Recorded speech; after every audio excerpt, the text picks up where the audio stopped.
Catherine advirtió de inmediato que aquella habitación era completamente distinta de la que Henry le había descrito.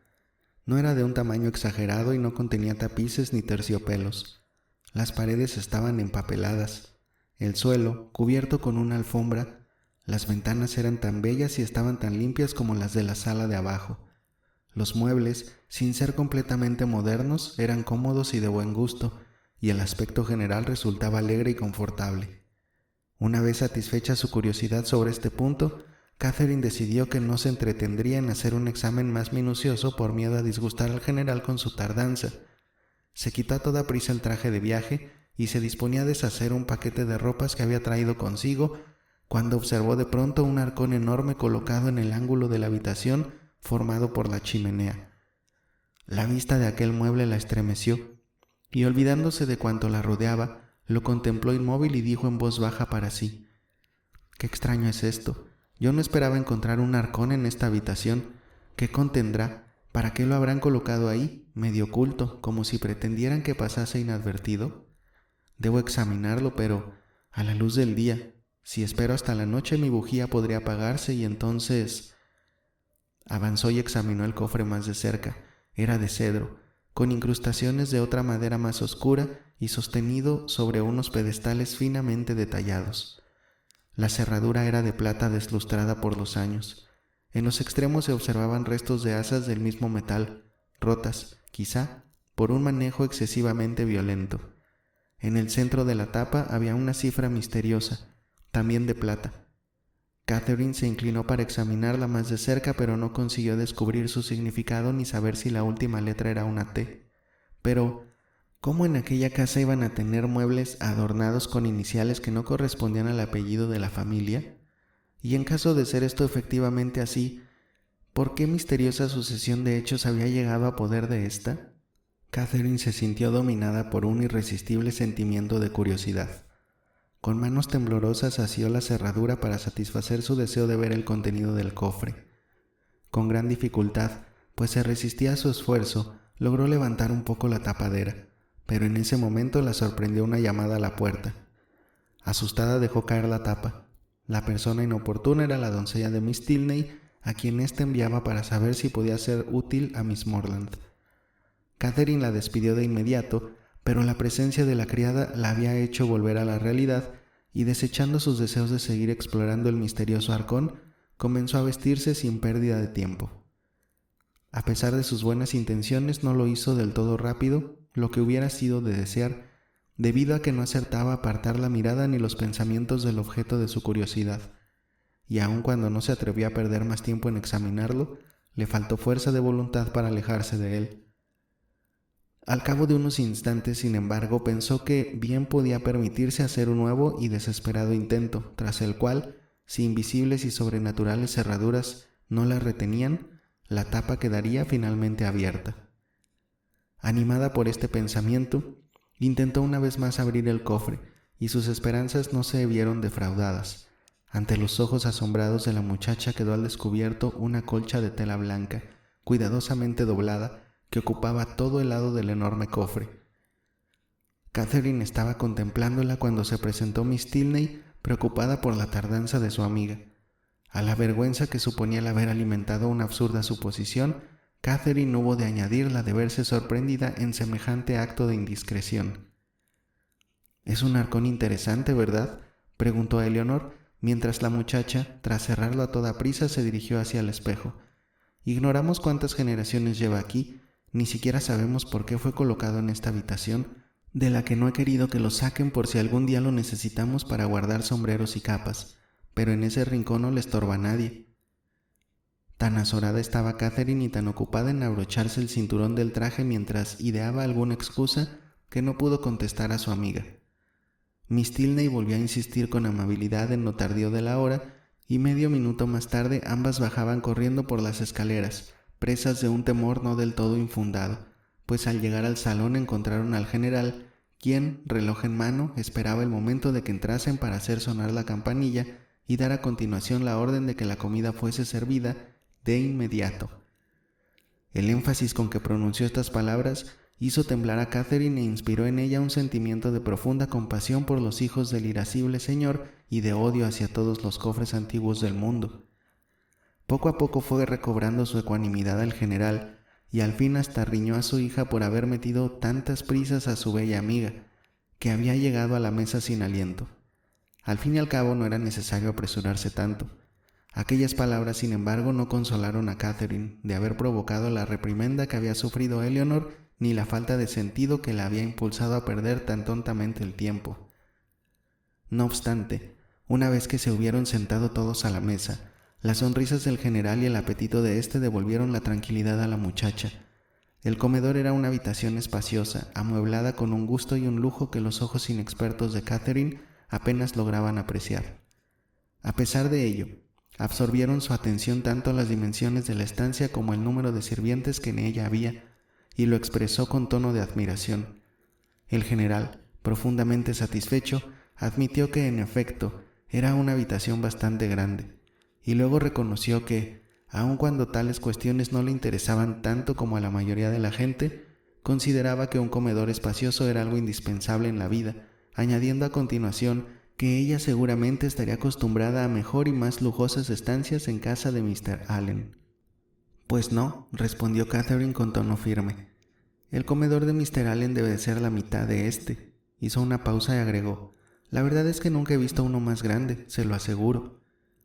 Sus palabras produjeron un efecto excelente en el ánimo del general, que se apresuró a declarar que usaba aquellas habitaciones porque habría sido una tontería tenerlas cerradas, pero que a su juicio resultaban más cómodas las estancias algo más pequeñas, como las de la casa de Mr. Allen. La velada transcurrió sin incidentes desagradables y el ambiente se animaba cada vez que por algún motivo el general abandonaba el comedor. La presencia del dueño de la casa bastaba para que Catherine recordase las fatigas del viaje, pero aún así predominaba en su espíritu un sentimiento de intensa dicha que no lograba oscurecer el recuerdo de Bath y sus amigos. La noche presagiaba tormenta. El viento, que durante la tarde había ido adquiriendo mayor fuerza, soplaba con violencia. Además, llovía intensamente. Al cruzar Catherine el vestíbulo quedó aterrada ante la furia con que la tormenta azotaba el viejo edificio y por primera vez desde su llegada experimentó la sensación de hallarse entre los muros de una vetusta abadía. Sí, aquellos eran los sonidos característicos. Poco a poco fueron atrayendo a su memoria el recuerdo de ciertas terribles escenas que al amparo de parecidas tormentas se habían desarrollado en otros lugares similares. Se alegró de que su presencia en tan histórica morada se diese en circunstancias que no entrañaban peligro. Por fortuna, ella no tenía nada que temer de asesinos nocturnos ni de galanes borrachos. Henry, por supuesto, prosiguió con aquella historia inverosímil y absurda. En una casa amueblada y cuidada con tanto esmero no era fácil encontrar algo que explorar o que temer, de modo que la muchacha podía retirarse a descansar con la misma tranquilidad que si estuviese en su propia casa. Catherine se dirigió a su dormitorio, en el que entró con ánimo sereno, sobre todo porque el de Miss Tilney se encontraba tan solo un par de pasos. La visión de unos leños que ardían en la chimenea ayudó también a reconfortar su corazón. «Cuánto más grato es», dijo en voz alta para sí, «encontrarse el fuego encendido que verse obligada a esperar muerta de frío, como a tantas chicas les ha ocurrido, a que venga a ocuparse de ello alguna vieja y compasiva sirvienta. Me encanta que Northanger sea tal como es. Si llega a parecerse a otras abadías, en una noche como esta habría necesitado hacer acopio de todo mi valor. Por suerte, nada tengo que temer». Luego contempló la habitación con detenimiento. Las cortinas se movieron levemente. Sin duda las agitaba el viento que se colaba por las rendijas. Deseosa de cerciorarse de que así era, Catherine se adelantó tarareando una canción. Miró detrás del cortinaje y no descubrió nada que pudiera asustarla. Colocó una mano sobre el póstigo y comprobó la violencia del viento. Al volverse, después de terminada su inspección, su mirada tropezó con el arcón. Desechando todo pensamiento que la indujese al temor, se preparó para dormir. «Emplearé en ello todo el tiempo preciso», se dijo. «No quiero darme prisa, me da igual ser la última persona que permanece levantada en la casa. Además, no echaré más leña a la chimenea, no sea que lo interpreten como que deseo tener luz después de meterme a la cama». El fuego se apagó casi enseguida. y Catherine, después de invertir cerca de 1 hora en sus preparativos, se dispuso a acostarse. Al mirar alrededor por última vez le llamó la atención una especie de arcón de tono muy oscuro y forma antigua en el que no había reparado antes. Acudieron en tropel a su mente las palabras de Henry, su descripción del arcón de ébano, cuya presencia no había de advertir en un principio, y aun cuando ello no tenía nada de particular, ni podía significar cosa alguna de importancia, no dejaba de ser una coincidencia bastante extraña.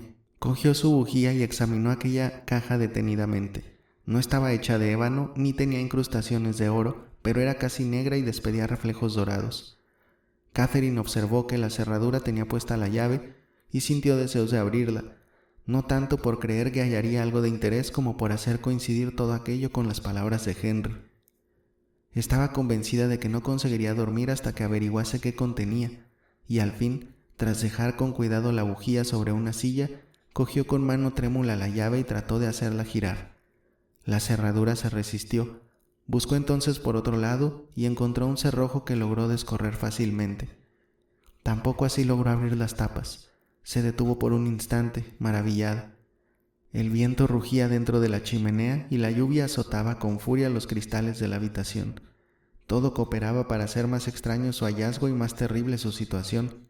Era inútil que pensara en acostarse, pues le resultaría imposible conciliar el sueño sin antes descubrir el misterio de aquel arcón que se encontraba tan cerca de su lecho. Intentó una vez más hacer girar la llave y después de un último esfuerzo, las tapas cedieron de repente.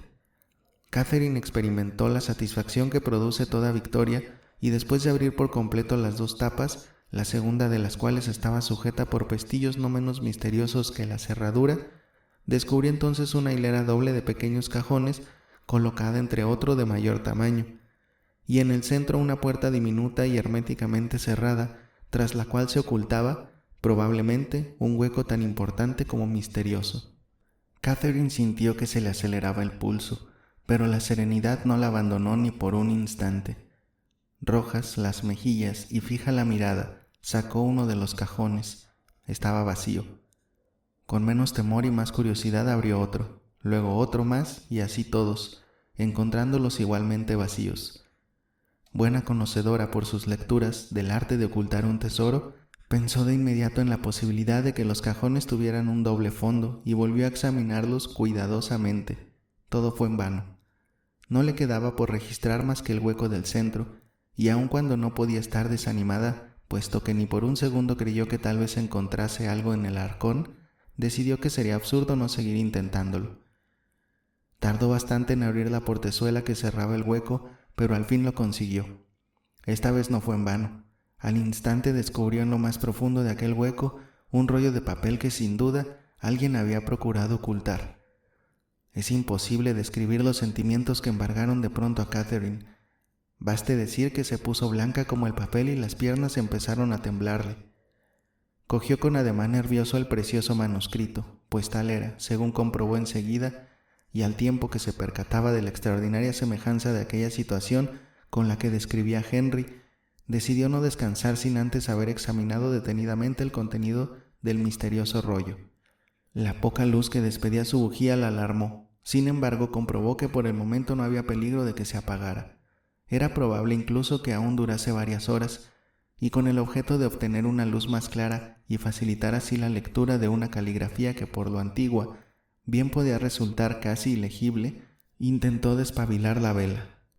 Por desgracia, al hacerlo la apagó involuntariamente. Catherine quedó paralizada de terror.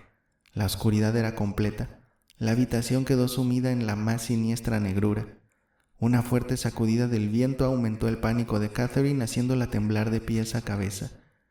En la pausa que siguió, sus oídos percibieron el rumor de pasos que se alejaban y el ruido de una puerta al cerrarse. No era posible resistir por más tiempo aquella tensión. Brotó a chorros el sudor de la frente de la muchacha. Sus manos dejaron caer el manuscrito. A tientas buscó la cama, se metió en ella y trató de evocar, siquiera someramente, el desarrollo de aquellos acontecimientos, no sin antes taparse la cabeza con la manta. Estaba convencida de que después de lo ocurrido no lograría conciliar el sueño. ¿Cómo hacerlo cuando aún era presa de una extraña agitación y una curiosidad incontenible. Además, la tormenta iba en aumento. Catherine jamás había temido los elementos, pero en esa ocasión parecía que el viento en su ulular traía un mensaje terrible y misterioso. ¿Cómo explicarse la presencia de un manuscrito hallado en forma tan extraordinaria y que además coincidía de modo tan prodigioso con la descripción hecha por Henry unas horas antes? ¿Qué podría contener aquel rollo de papel? ¿A qué se refería? ¿Cómo habría permanecido oculto tanto tiempo? Y cuán extraño resultaba que fuese ella la llamada a descubrirlo. Hasta que no estuviese al corriente de su contenido no podría recuperar la calma. Estaba decidida a examinarlo a la luz del alba. Lástima que aún tuviese que esperar tantas horas. Catherine se estremeció de impaciencia, dio vueltas en el lecho y envidió a todos los que aquella noche podían dormir plácidamente. Siguió rugiendo el vendaval, y a sus oídos atentos llegaron sonidos más terribles de los que éste producía. Hasta las colgaduras de su cama parecían moverse. También se le antojó a la muchacha que alguien sacudía el pomo de su puerta como si intentase entrar. De la galería llegaban lúgubres murmullos, y más de una vez se le heló la sangre en las venas al percibir una voz doliente y lejana. Pasaron las horas, una tras otra, y la pobre Catherine oyó los relojes de la casa dar las 3 antes de que la tormenta amainase y ella lograra el deseado descanso.